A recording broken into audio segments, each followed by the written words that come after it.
Good morning, everyone. Very warm welcome to each of you who has joined us online today. We are delighted you could make time to join us for the first part of our session, Tips on Effective Parenting. Whether you are parenting toddlers, teenagers, or simply preparing for the journey ahead, today's session is designed to offer you valuable insights, encouragement, and practical tools you can begin applying right away. I am Jojo, your host for today. This event is brought to you by Jeevan Jal Seva Samidhi, a community initiative dedicated to walking alongside families with hope, wisdom, and support. Let me introduce our speakers for today. Dr. Sunil Ninan is a senior consultant pediatrician trained at AIMS New Delhi and holds an MRC PCH from London. He has practiced extensively in Kerala and now lives in Bangalore. His wife, Dr. Shanti Mary George, is also a qualified medical doctor and a counselor. At the prime of their careers, as professional responsibilities grew, they made a thoughtful decision together that she would invest her time in the upbringing of their children. She finds joy in working with children and young mothers and is committed to supporting them in their journey toward better parenting. Together, they have been accompanying couples and parents for over 2 decades, sharing from their medical background and real life experiences as involved and thoughtful parents. They are proud parents to Hannah and John, and today they share not just from a place of expertise, but from years of everyday family life.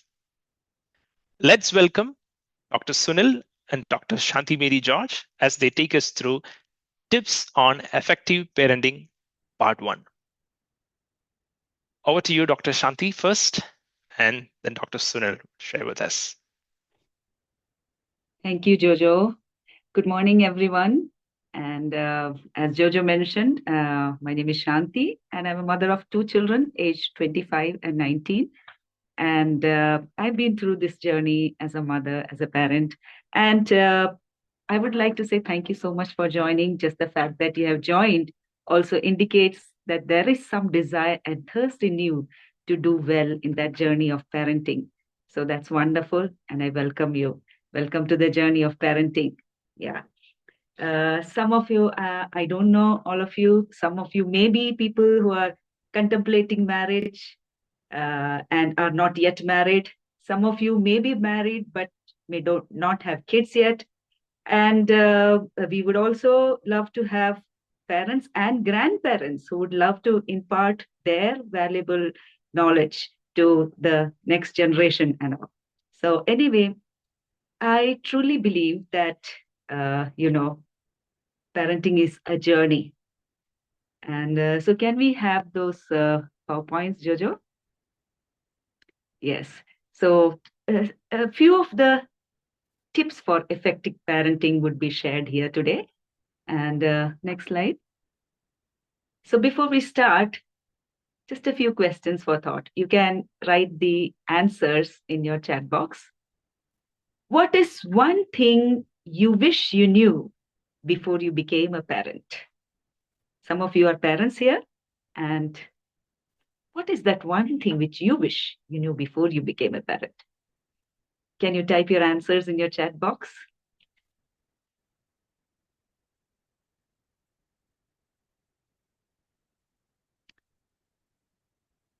Anyone? Okay. Okay, let's go to the next question. What magical ability would you really wish to possess in order to be a better parent? You know, we all have our challenges, our areas of frustration, everything. And sometimes I wish I could be a super mom or a super dad. And I wish I had this particular magical ability to be that better parent. Okay. Yeah. Thank you for your answer. Okay. Next question.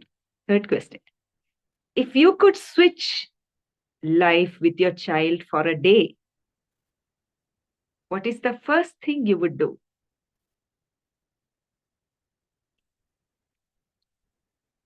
If you could switch lives with your child for a day, which means if you become your child and your child becomes your parent, as a child, what would be the first thing you would do?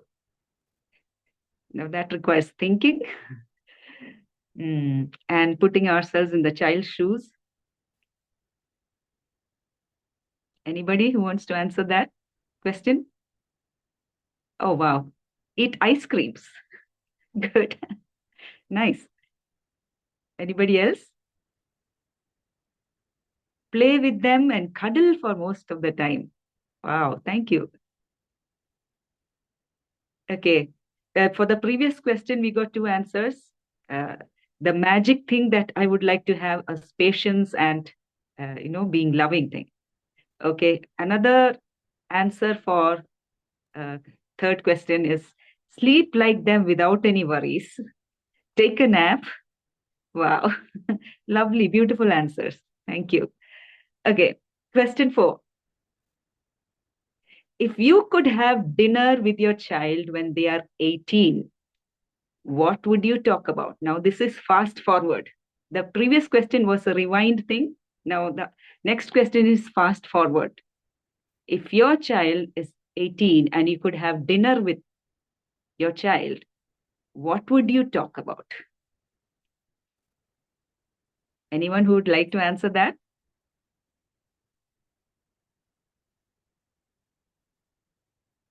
Relationships. Good. Yeah, that's a very crucial time period to talk about relationships. Wow. Crucial age when usually, the girls get the government has given that permission to get married at the age of 18 for the girls, and boys it's 21. Oh, how to protect yourself. Yes, very good. Important, very good answers. How to say no. Thank you. Thank you for all your answers. Yes. Talk about peer pressure. Yes. Thank you so much for your answers, your honest answers and everything. And then another person has written about the time we spent together, as we will be missing them. They will be in their world of their own. Wow. That's very true. Absolutely true. Yeah. Very important thing to discuss. Okay. Thank you for your answers. Now, can we go to the next slide, please? So I would like to say, welcome to the journey of parenting. Some of you have not begun it yet. Some of you are in the process of beginning it, and some of you are into it. And as all of us would admit, it is an exciting journey and it can be challenging, it can be frustrating, but at the end of it all, if done well, it can be really fulfilling and satisfying. Yes. And next slide. I would like to say that parenting is all basically about relationships and bonding done in a proper framework and proper vision. Sometimes we may think, oh, do I need to know the right technique? Did I do it well? Did I not do it well? Everything. Yeah. But basically, at the core and at the heart of parenting, it is all about relationship and bonding being done in a proper framework and vision. Okay. Next slide. And I would like to add one more important thing. No parent in this whole wide world has ever gotten it right, 100% right. Yeah. So now that fact is very comforting when we, think about it. It's very comforting because some of us may be guilt ridden. Some of us can go through, times of pressure, feeling pressure, times of comparison, times of guilt. Oh, I'm not a good parent, But let's remember this fact. No parent has ever gotten it 100% right. But we can all learn from each other. We can learn from others' successes, others' failures, and we can strive to be a very good parent. And it's all in the underlying foundation of good relationship and bonding done in a proper framework and vision. Yes. Yes. Next slide. So now, how does the parenting journey begin? It basically starts with a loving relationship between the father and the mother. Okay. If there is no proper loving relationship between the husband and the wife, the parenting journey is not starting on a proper note. So, in our previous Zoom meetings, we had shared about tips on effective parenting. And if we go back to that, it would be good. But tips on effective marriage. And if you go back to that, you would understand the importance that it's a continuation. Parenting is a continuation of an effective marriage. So it all basically starts with a loving relationship between the husband and the wife. And next slide. One underlying thing which we need to remember in the area of parenting is the best gift that a father can give to his children is to love their mother. And the best gift that a mother can give, that's in the next slide, the best gift that a mother can give to her children is to love their father. Now, that is a very, very important fact which needs to be underlined because how much ever a mother tries to love her children but she's not loving her husband, then that can have its consequences on the children. And the converse is also true. How much ever the father tries to love his children but doesn't love their mother, then it can have its own bad consequences. And it can result in children who are not, formed properly. In the sense, a house, a family where there is constant fights and quarrels between the husband and wife can give rise to children who are neglected, who feel rejected, who feel guilty, who have low self-esteem, who can be emotionally unstable. So this is an underlying thing that we need to remember in the fact of parenting, that the husband-wife relationship is very important. Next slide, please. Another important thing which we need to remember, it's a very basic fact, is the importance of nurture and structure in a child's life. Sometimes we think of all techniques. Should I adopt this technique? Should I adopt that technique? My neighbor does like this. My child's teacher says it should be done like this. Then I read so many books on parenting. I see so many, I check so many sites in the net, and they have all different types of techniques. But like I said earlier, it's all about relationships and bonding, and it is done in a proper framework and vision. And I would like to say that nurture and structure are very important in a child's life. What is a nurturing and what is structure? So, for any parent to do a proper parenting, the parent should be aware that children are precious gifts from God, precious gifts. And no other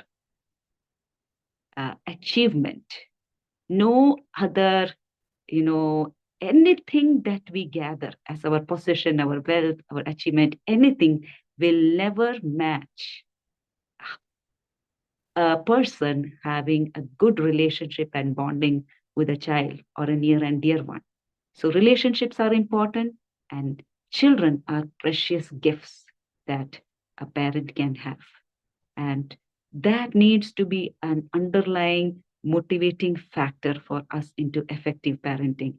If we think children are a problem, then we won't be able to effectively parent our children.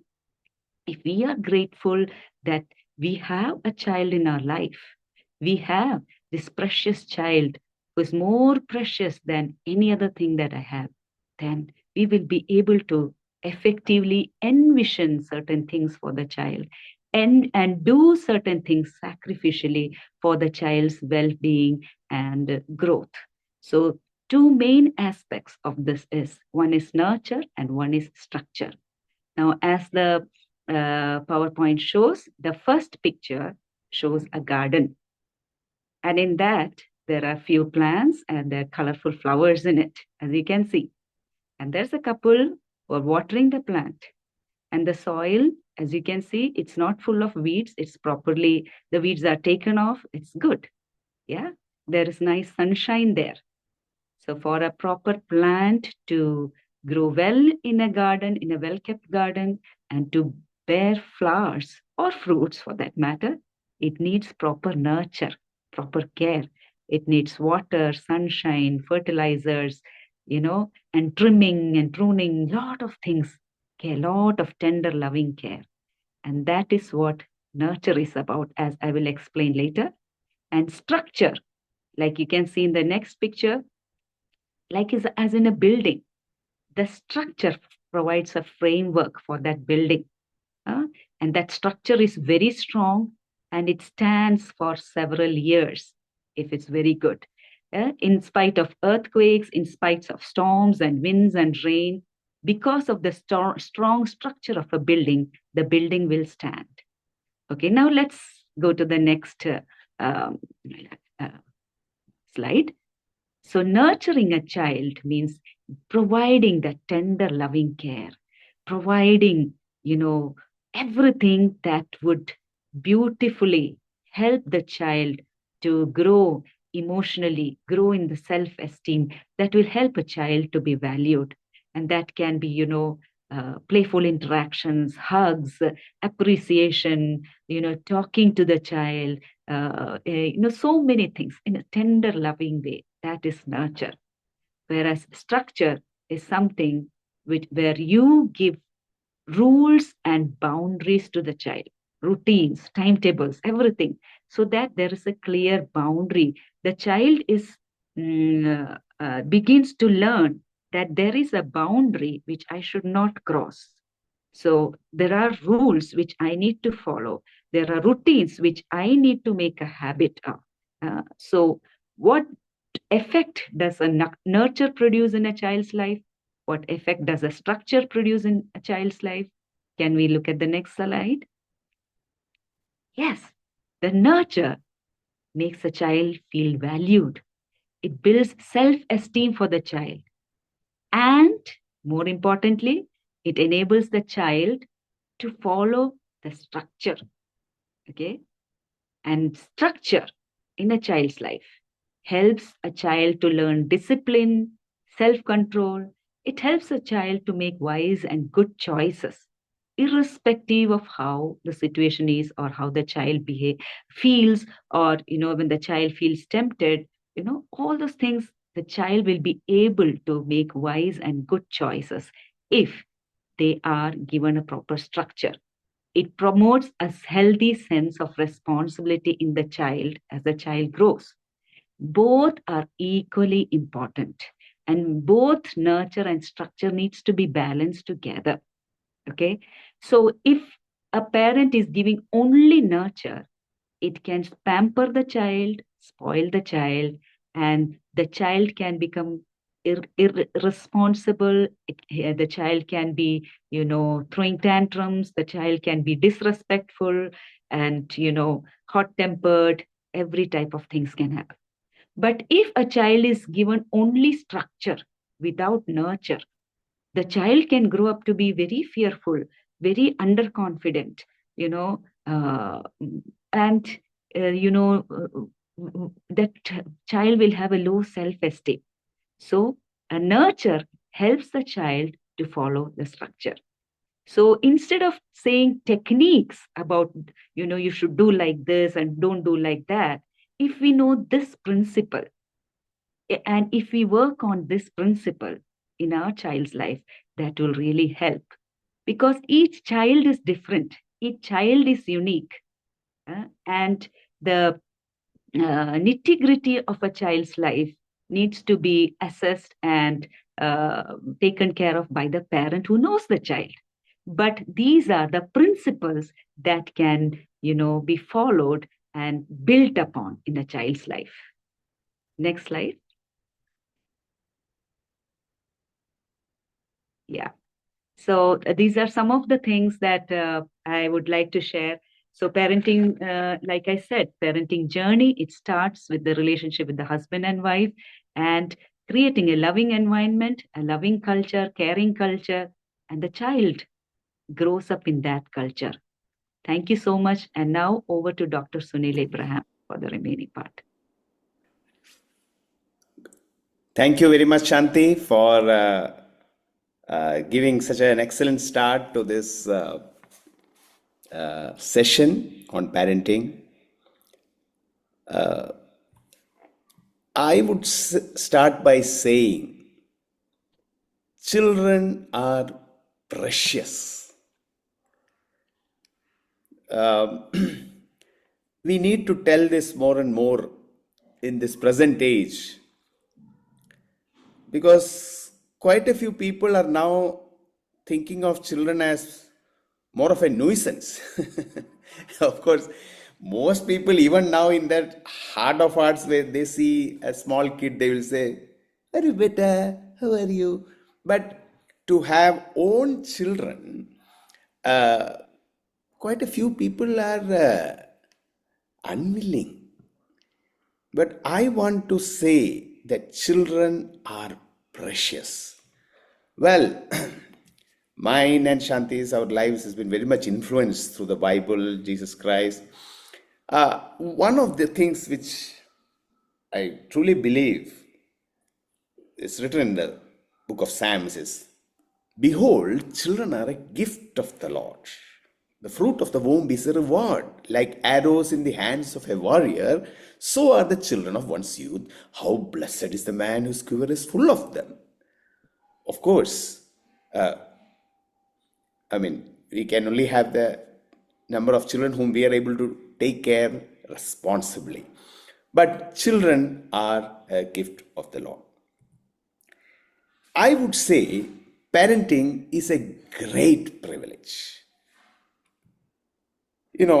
Children, when they are born, they are dependent on parents, especially in the initial years.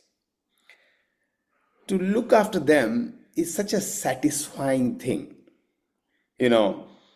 I remember once my wife Shanti telling me, "I pity you are not a mother because you cannot breastfeed a child." So that was her way of saying the great privilege of for given to the mothers to breastfeed their child, to look after the child, and the father putting a child to sleep and the child sleeping on the shoulder. I mean, very satisfying and of course challenging. Not easy. You may have to get up in the night. As a pediatrician, I see some mothers coming like this with red eyes and everything. "Doctor, last night I didn't sleep a bit because the child had high fever." It is challenging, it can be challenging, but I would say parenting is deeply satisfying. Parenting is a great opportunity to give love and receive love. This giving love comes at the initial part of the parenting. It's like more like sowing, and later on, we have the great opportunity to receive love. Well, I don't need to tell you, not all have children. And if you are having a child, there's a special privilege that you have to raise up children. After coming to Bangalore, I've seen one very interesting trend, and that is people who have biological children are actually adopting children, orphans. And I have even seen some parents, I have great appreciation for them, they have adopted children with special needs. So wonderful. Uh, and finally, I would say parenting is a great privilege because just as God is a heavenly Father. He is giving, and he has that motherly character also. He is giving that great privilege to us to be just like he is to us. He is giving that privilege that we can be to our own children. We can provide for our children. We can love our children. We can discipline our children. We can train our children. It's a great privilege. Why did I say that children are precious and parenting is a great privilege? There's no point of teaching tips on parenting to people who are not thinking of children as precious, or who are thinking of parenting as a great, headache, you know what. No. Sometimes imagine the adults are having a meeting in a room, and children, they make noise, they run and all those things. So imagine outside that building the children are making a lot of noise. So one of these adults will go outside because this their noise is disturbing the meeting. Usually, what's the scene? They will go and say, hey, सब लोग जाओ, चुप रहो, सब रहो. Now, who are these children? Are they some kind of a hen or some birds which you are trying to, just swat them, or flies, you are swatting them away? They need to be given a lot of respect. Of course, they are creating noise, and children, we are having a meeting. Can you please go a little far and make less noise? Otherwise, we will be disturbed. Children are precious and they deserve to be treated with respect. Just because we parents or we adults were born 20, 30, 40 years earlier than them doesn't mean they are any less or they deserve any less respect. Well, now I want to bust a myth. Many people, they think that as long as we give food, clothing, shelter, security to the children, they will grow up. They will grow up by themselves. Dr. Sunil, why are you so concerned about teaching parenting? I mean, they will grow up. Well, all I can say is their height and weight will grow if you give good food and all. But they may not grow up in a good way. And they, in fact, children need to be trained. And through this session, there are a few important words I want to put in. I've already put in two important words: precious, privilege. This is the third important word I want to put in. Children need to be trained. Well, I am not talking about teaching them ABCD or 1, 2, 3 or general knowledge like who is the Prime Minister of India. They need to be trained in various aspects. Well, what does this training involve? You have already heard very, very important two words called nurture and structure. In nurture, at the risk of repetition, I want to, we can tell stories to our children. I do not know how many of you parents tell stories to your children. Of course, children will pester you. Please tell a story. Please tell a story. So some people, first of all, know very limited stories themselves. So after some time, their stock will be over. So please make some efforts to, know some stories. And one good idea which my wife Shanti used was not only telling the stories of some kings and all in the past, but also of stories of uncles and aunties, their histories. You know what? This happened, So, what about visiting parks with them in Bangalore and all in other places? There are quite a few parks and everything. What about playing with other children, spending time with them, loving them, playing games, indoor games, all these Ludo, carom, and chess, and or whatever. And what about how many of the fathers? Hello, how many of you are playing cricket or football? In a small scale, not in a professional scale. So this all comes in nurture, investing into them. But then, what does training involve? Structure. Parents need to set boundaries. Very, very important. Boundaries. Please, this is another key word. Boundaries. Values. We need to teach values. Now, it is not important only to teach. We need to demonstrate what teaching involves not just didactic teaching. Teaching involves demonstrating to the children, certain things of what it means. And then the parents need to be consistent. I mean, they cannot be in one, different days like stock market, one day like this, one day like this, There has to be a certain consistency, otherwise children will be confused. And reward and punishment. So the training involves nurturing and training involves structure. So let me ask you all a question. MCQ. Who has the main responsibility of training the children? A. Mother. B. Father. C. Grandparents. D. Teachers. I would expect answers. Yes, the chat box. Is it A, B, C, D?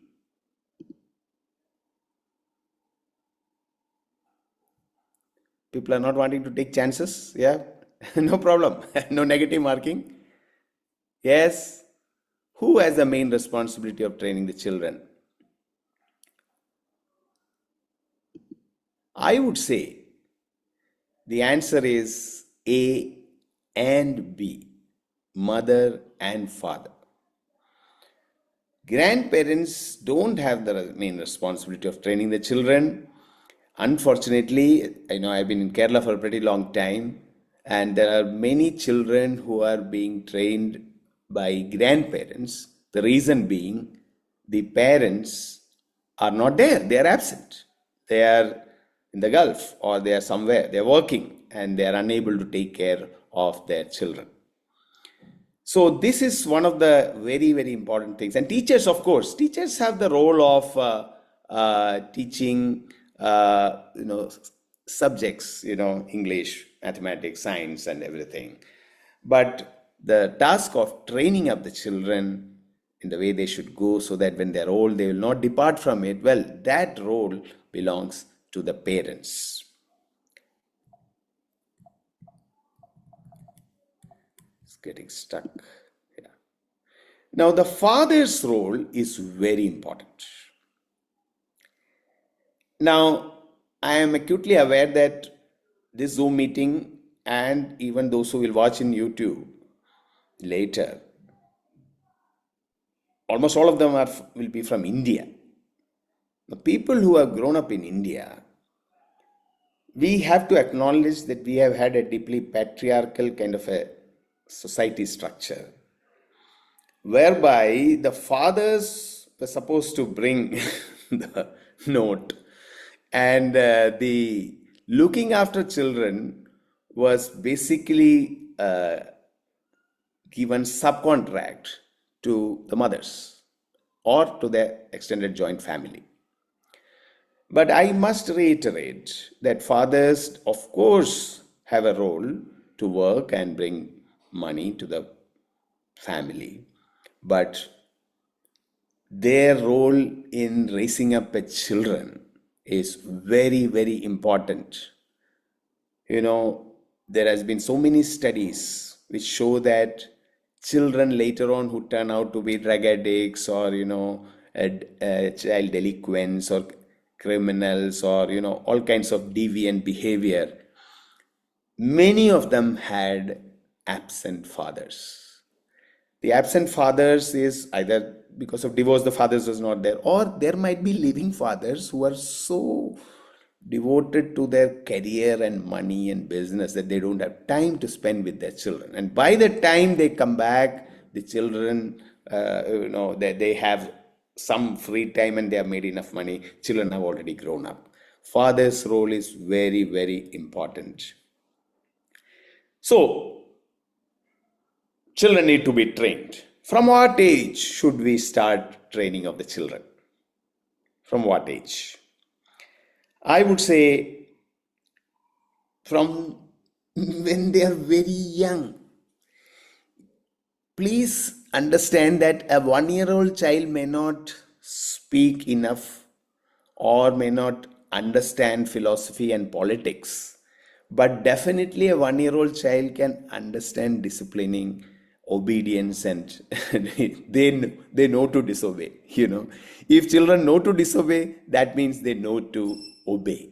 Okay, so training must start at a very early age.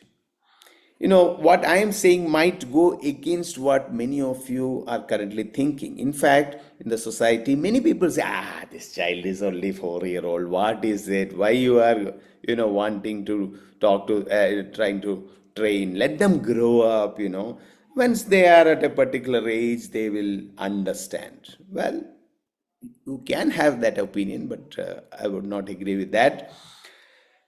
Now, this is a very interesting slide, Children, when they are at different ages, parents need to adopt different roles. Okay, the first word might shock some of you. What? Dictator? We always think of Hitler and all those things. Dictator only means that we are not giving choice to children whether to obey us or not. Birth to preschool, they have to obey. That's it. Okay, that's why the word dictator is written there. In the sense, they have no choice, they have to obey.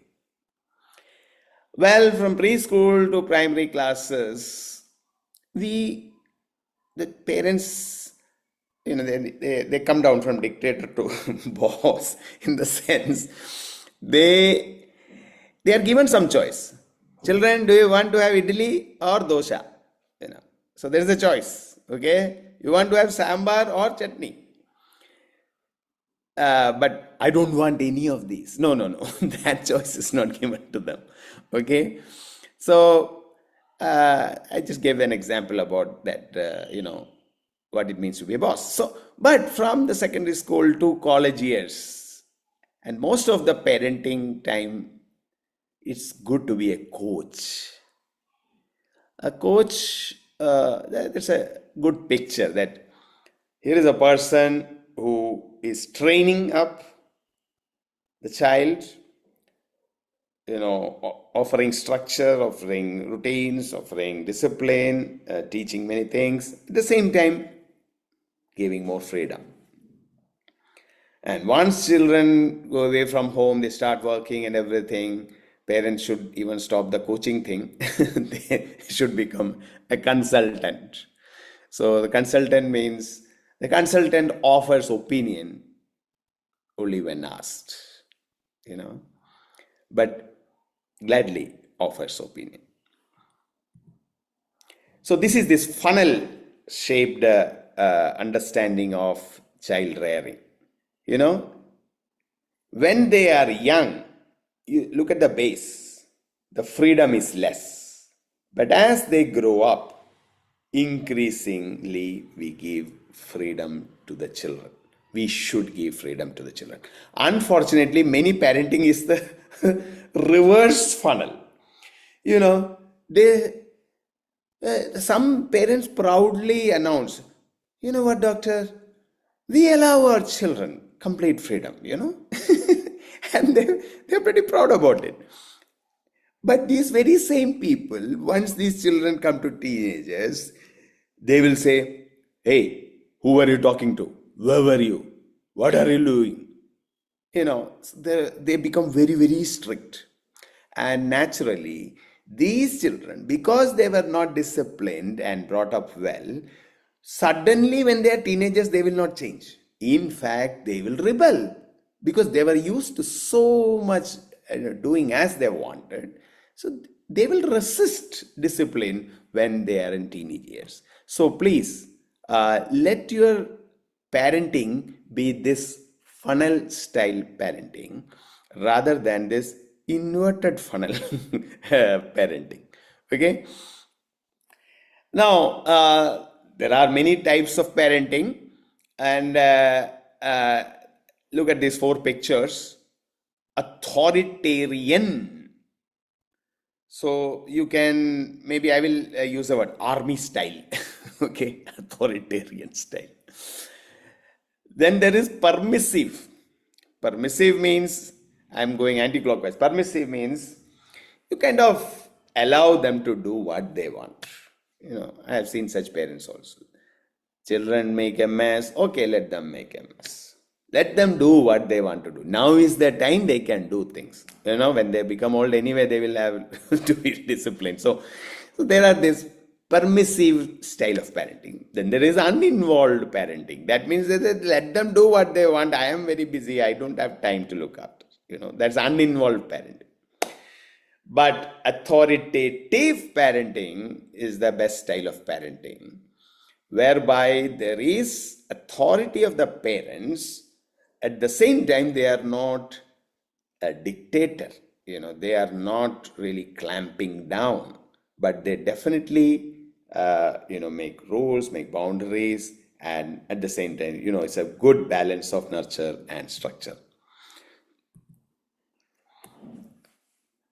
Moving on, this is another very, very, very important thing which I would like the parents to know. I've been talking about training.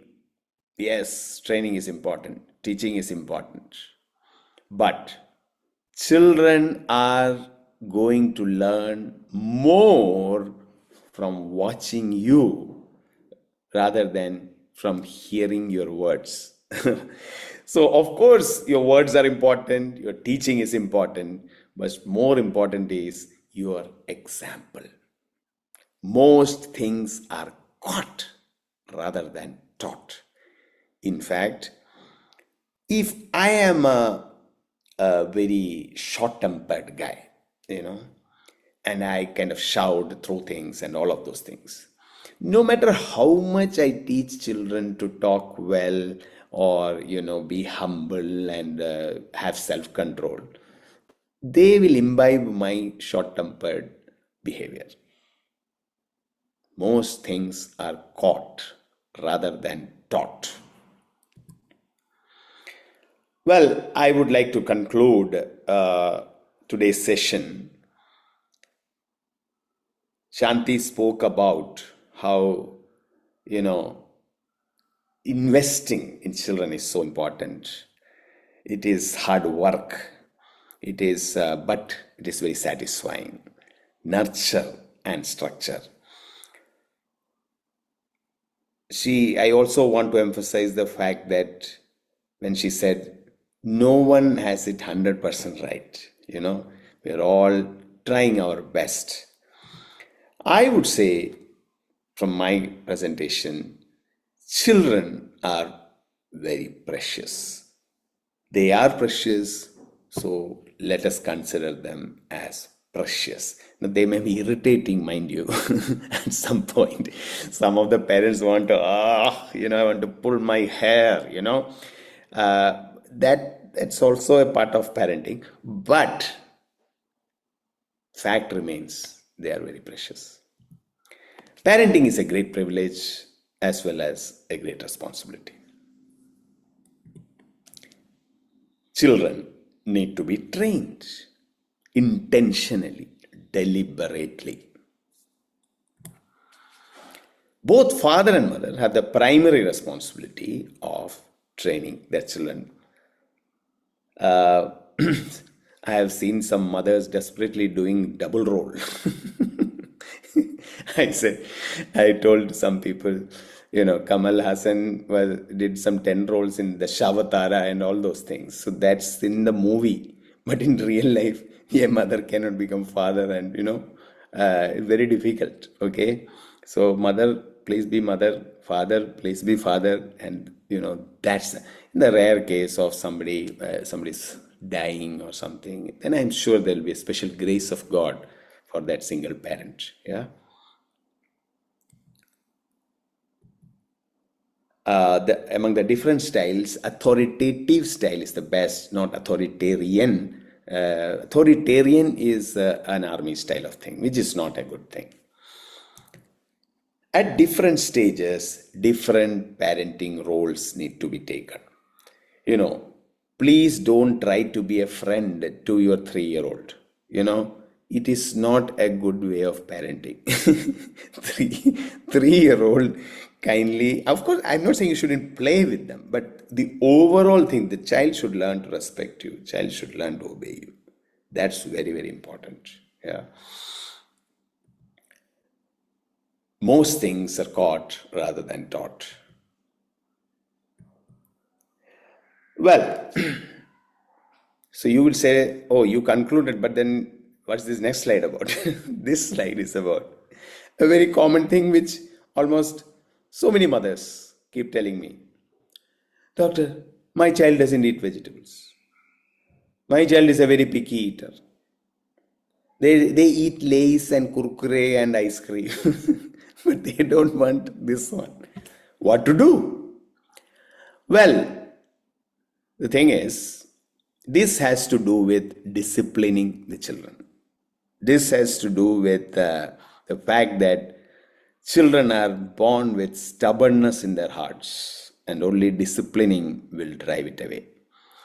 So, in the coming session, we would be dealing not only with this issue,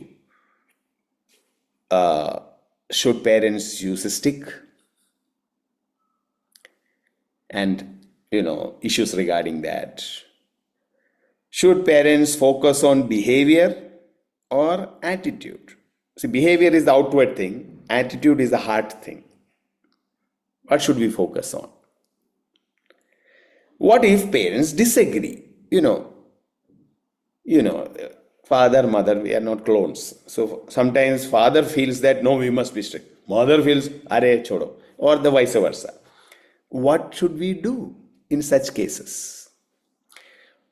Now, there are some special situation parenting, the single parents, how to cope up, or children with special needs and all. We had an opportunity to go to a school in Bangalore for children with special needs, and we took a class on parenting for the parents of those children. So we need to deal with that. What about the role of grandparents? Very, very important. What useful things they can do and what they shouldn't be doing. So some of these issues we will like to take up in the next session. Thank you very much. Okay, there we go. We do have some questions. So maybe I'll read the question, and Dr. Sunil and Shanti, you could decide who would like to address the question.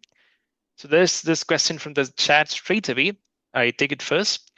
How should parents deal with new situations the children face, which they have never encountered themselves? I think a very valid question in today's times. Exactly. In fact, we were invited to take a session on how to deal with gadget use and digital addiction and all. So as parents, when we were young, we never had these problems. These are new things. How to deal with? So immediately, few things which comes to my mind is we need to do some study and research ourselves. Okay. Nowadays, there are very good resources in the net and even good books and all those things. So that's one. Another thing is to talk to some mature people, okay, whom you know in your circles, who are a little bit more senior or a little bit more wise, or who have something to say on these matters. So And I would say we will constantly be facing new challenges. Person like me, how I deal with this, apart from these 2 points which I said, is to pray to God and, oh God, help us. We don't know. Let me tell you, especially the next coming session, I will be saying, if a child does something wrong, whether to beat him or whether to forgive him. Forgive him means or ignore that. ठीक है ये बच्चे हैं, they will do it. When is it that they are rebellious, and when is it that they are doing it just because they are kids? We may not even know. We need lot of supernatural wisdom actually to look after children, but we can have the wisdom as from other sources also, through mature people, through discussing with others, through reading up, etc. Shanti, you would like to say? Yes, thank you for that question. I would like to add, apart from what Dr. Sunil said, I would like to add that depending on the age of the child and the situation of the child, our response needs to be modified. But whatever the problem is, either the problem which is faced by a child in school or some other place, and the child comes and shares, that can be some problem. Or maybe the child has been up to some mischief, and maybe the school people came complained, or somebody else complained, and we come to know about it. uh, so what should be our approach? First of all, we need to remember that every situation that the children face or we face can turn out to be a learning opportunity for them and for us. Uh, and so we need to remember that, you know, it's not the time where we explode and show our emotions and think, in a bad way, which can actually put a child off. Or, sometimes the problems which a child face, or the problems that we see in our children, you know, that needs to be investigated further. A particular unwanted behavior in a child. Why is that child behaving like this? We can, superficially correct the behavior of a child. Don't do this or do like this. But if we probe further, why? What is it that is happening to you inside, which is causing you to behave like that? Maybe probing patiently, lovingly, talking, making the child sit down and talking with the child can help. And another is the second situation is where the child is, up to some mischief, and some other people complains about the child. Even there, to probe, and why is that child doing like this? That is important for us to understand the child's situation. And like Dr. Sunil said, it's also an opportunity for us to learn where we uh, can talk with more mature people, knowledgeable people about the particular situation of the child and how that can be handled. Or we do some research and we find out. But like we spoke earlier, it's essentially, basically, everything is based on relationship. It's a bonding thing, it's a relationship thing. And we need to remember that the relationship should not be broken with the child, even if the child is going through problems or doing some mischief thing. That relationship with the child should not be broken. In that relationship and bond of love and firmness, the child can, if the child is doing something wrong, the child can be redirected into a proper way. Thank you, Dr. Sunil. Thank you, Dr. Shanti, for that response. Before we take the next question, general message to all participants, we would love to hear your feedback. So there is a link to a feedback form posted in the chat. Please take a few minutes to provide your feedback so that we can use this for our improvement and also connect with you.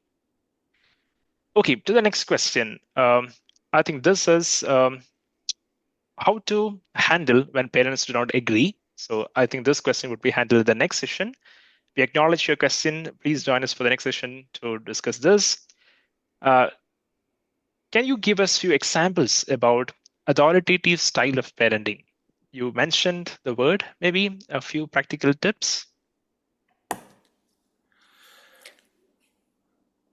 Well, see, parents need to realize that they are parents in the sense they are placed in a position of parents. Okay? They should not get off from their chair and make the children to sit on that chair. Or may I say it like this? In many homes, unfortunately, the children are having the remote or the control, and parents are jumping according to what they say. That's the opposite of authoritarian parenting. You see, you father and you mother, you have been placed in a position of authority. That doesn't mean that we boss over our children and we beat them unnecessarily, or no, not at all. But we should not move away from that position. Children should understand that parents are above them. They need to obey. They don't have an option of saying, I won't do. You know, I don't care. There are some children, okay, they are beating their mother. you know, that cannot happen. But so authoritarian style is the parents understand that they are above their children. You see, after some time, the children will know more than the parents also. Okay, especially now the generation gap, they know much more about all this AI and other things, and parents are better. Where should I click and what should I do? Just because they know everything, their position has not changed. Their children, okay, and they need to learn to honor their parents. You see, so in anything, you see, they cannot rebel. They have the technically they can rebel, but they cannot rebel and then live as if everything is all right. You see, so this authority, I'll give you an example. In the offices, so there is a manager and there are other employees. So the employee should learn to respect and honor the manager, and manager should also, he can be friendly with the employees, but he still should maintain his position of manager. Okay, that is very important. He doesn't need to boss over and say gali, bad words to his man, but yet he should maintain that position. That's the authoritative style. Authoritarian is then bossing around and doing all this. That shouldn't happen. Shanti, you want to say something? Yes, I would like to add, don't forget that you are in the place of authority, and at the same time, don't forget the balance of nurture and structure. Yeah, both are important, and that needs to be combined to be an authoritative parent. Yeah. So in one line, if we say, it can be lead firmly, speak softly, when the child does something wrong. Yeah. You can lead firmly, you can speak softly and correct. And in every area, being an authoritative parent requires a lot of thinking, requires a long-term vision for the child in the parent. It's not just for temporarily for that moment or that particular day, but for the parent to have a long-term vision for the child. How do I want my child to be?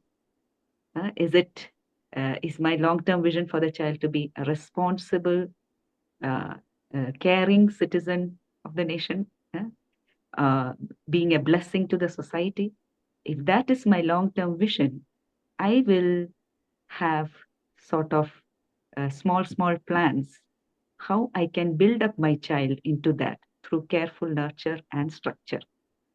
And in every small everyday situations of our life, one principle that can be followed is lead firmly and speak softly. Yeah. Difficult to practice, but please try. Yes.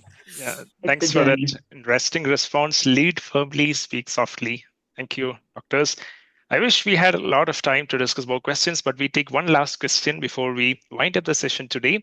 And this question is, How much protection is overprotection? So the parent has a concern that I should protect my child, but sometimes I feel they shouldn't face the harsh realities of life so early. But how do I draw the balance? Shanti? Yes, that is not an easy question to answer. And that balance, how we come to that place, also depends on how we were brought up and what we have experienced in various situations and all. So our values and our ideas are also built upon how we were brought up by our own parents and things like that. But yeah, for a child, uh, depending upon the age of the child, uh, the certain boundaries need to be drawn. But like Dr. Sunil mentioned, it needs to be like like a funnel. When the child is small, the boundaries needs to be stronger and the rope needs to be shorter. But as the child grows up and as the parent notices how much the child is responsible, how much the child is trustworthy, yeah, the rope can be given more, and the child can be given a longer rope that way. But because the parent is given the authority of the child, and parent can see a bigger picture, a larger picture of the things around, the parent also needs to have concern about the safety of the child.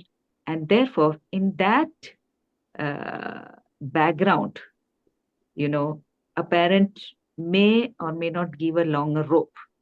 And depending upon the generation that we are in, now children may protest, how come that uncle is allowing my friend to go for picnic, why you are not allowing me, and see why you are not allowing me to ride a bike but my friend is riding a bike, and all those things. Now those things can be, the boundaries can be made depending upon the child's level of maturity also, taking into consideration how much is the child trustworthy, how much is the child responsible to take up new ventures in a responsible way. That also needs to be taken into account. And of course, it is also a period for a parent to change. Just like the child matures, the parent is also maturing and learning. So it's uh, you know, an effort from both the child and the parents as well. Would you like to add Yes, anything? I think the person who asked this question also knows that overprotection is not a good thing. Yeah, it's implied in the question. So they want to draw the line. Very good. We all should draw the line. But no one can tell another person where exactly the line should be drawn as regards your children. Because your children or your even amongst your three children, all three children will not be the same. They'll be different. So, as Shanti said, depending on their growth, maturity. But one point I would like to emphasize is, the parents are overprotective. Why are they overprotective? Because they are fearful. And fear is not a good thing to have. Yeah. If your parenting is based on fear, see, there's something called healthy fear. We all must have a healthy fear. So, a small kid, I will not live with some stranger. I must know that some people they may be abused. I mean, come on. And I would not. So, I must have a healthy fear of giving a mobile phone to a 4-year-old, and that person, I don't know, child is clicking here and there, and what photos they will see. So, there is something called healthy fear, but then there is unhealthy fear. Finally, we cannot keep shielding our children. How long we will shield our children? They have to come to this world. So our task as children, parents, is not to, forever shield our children, but to teach and train them in such a way that they will be able to cope and they will be able to successfully navigate life's challenges. And that's the challenge. Of course, there needs to be boundaries and protective barriers put. And the younger the child is, more barriers should be put. But we have to necessarily remove few things and we must allow them to interact with the rest of the world and rest of the people. Otherwise, we will be interfering with their growth and development. Okay. And lastly, before Jojo ends the session, this is slightly different, but I would have liked to tell about it. A beautiful thing, and the beautiful thing about loving our children, we say, love in many words can be also spelt as time, time with the children. And one of the best time, and this we can say from our experience also, and I thank Shanti for insisting on that. That is to the mealtime talk, the mealtime. Please, especially the dinner, because the breakfast children are busy, going to school, how, who, all these things. Lunch, they are in the school. Evening snack, father is not there, or one of the parent is not there. Night time, please make it a point. Don't schedule meetings. You fathers, you mothers, if somebody is calling you up, say, I have an important meeting now. And that meeting is what? Meeting with wife and children or with husband and children, if you're a lady. So that is an important time. And during that time, we are all eating, not looking at our screen. Screen is not there anywhere, not watching the TV. And usually in our home, what used to happen was Shanti would start or I would start the discussion by saying, so today what happened? And so first the parents will narrate and we will narrate sometimes our failures also. Of course, we have to be wise regarding what we share, but our failures or we bungled up something or some good things happen. So we say that. And both the parents say, the extent to which we share is the extent to which children are going to share. Otherwise, you ask the children, how was the school today? It was good. Nice. Single word answers. But you give so many words answer, they will give. Oh, today, you know what? That boy pushed me. So what did you do? I also pushed him.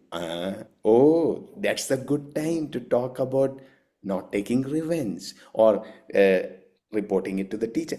I mean, my point is meal times, spending time, joke or whatever, narrating things, narrating your previous past experience, whatever.